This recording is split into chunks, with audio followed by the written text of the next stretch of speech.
Today I want to talk about a little bit about how to make a social impact enterprise sustainable.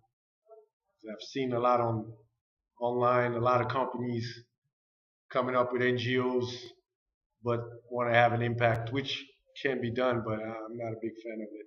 It's been a while since I dropped a video, and actually my goal now is to drop at least one video a week.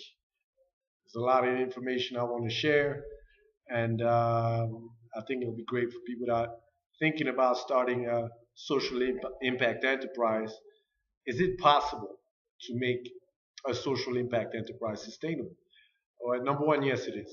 After 3.5 years doing this particular business, ARAD, using a micro franchise business model, we've noticed that it is possible. Let me put it this way. First of all, most companies cater to the two groups, upper class, middle class.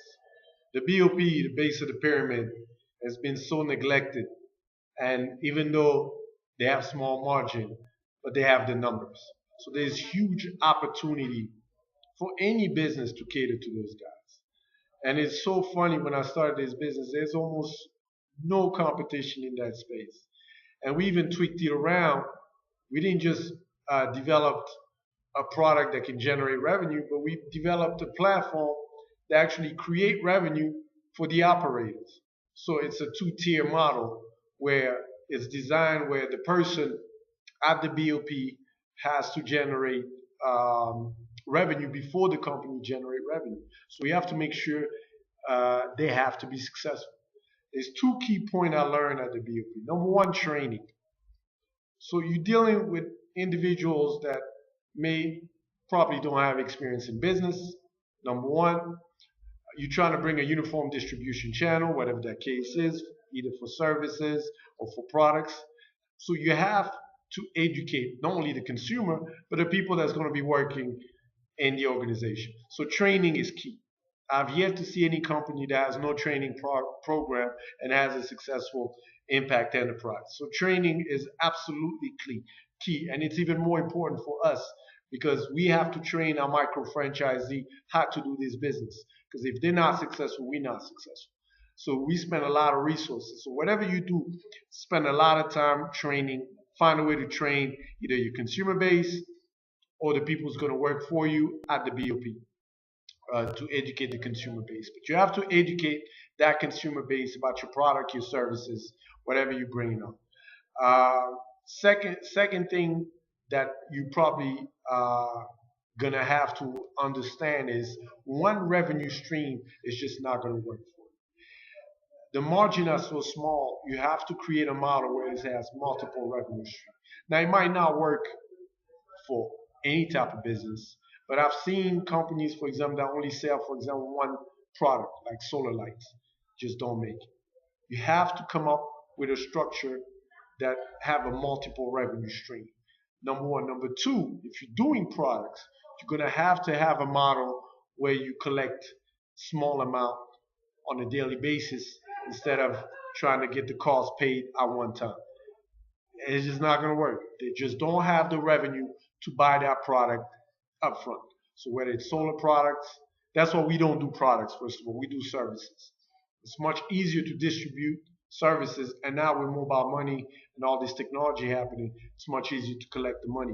And because services is needed on a daily basis, it's very popular. And now we're getting into Wi-Fi, intra and internet services, which will have even a much bigger impact, which will be easier. But for product, it's a little bit tricky. You're gonna have to find a way to collect your money on a daily basis instead of just on one-time basis. That require now to have what they call smart system, and it's not new. You have Home Solar System that do it. Great company, Paygo, they're developing a gas system that will be paid on a daily basis. But the system itself has to have an intelligent system to be able not only to collect that money, but if that money is not collected, that product is not working. It's just the only way it's going to work. So if you're planning to start a social impact enterprise, don't try to bring an existing model for the upper class, middle class, and trying to copy and modify, you're gonna have to start from scratch. You're gonna have to really start the idea, just launch the idea and learn from it, but get the basic out from scratch. Don't try to copy and paste. It's just not going to work. The last thing I would say for this particular model for social impact is monitoring evaluation. You have to consistently monitor and evaluate your performance to make sure that the impact is being felt. And that's in most businesses, but even more emphasis on the BOP. Because at the BOP, again, by training your consumer base, and if you have a franchise model, by training your franchisee, you have to make sure that they're consistently performing the way you want them to perform, following the rules and regulation.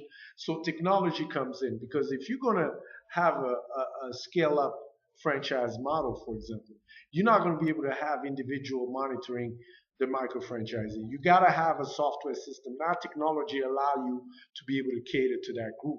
You have to have a strong software system and incorporate the M&E monitoring evaluation within the business. So it'll save you on operation costs, but it'll give you accurate data.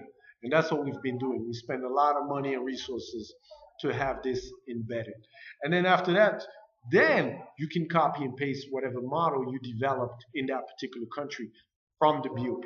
Because if it's working in one country, most likely, yes, you will have to tweak it around. Yes, you will have to change some ideas. But at the end of the day, you can copy and paste that model.